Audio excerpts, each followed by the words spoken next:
I am in a place called Pancho Villa Taqueria. La pregunta es, the question is Pancho Villa a hero or a terrorist?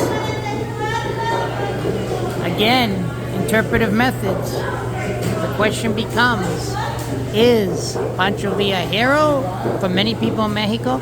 But for here in the United States, we call him a terrorist. So I guess it really depends on where you sit.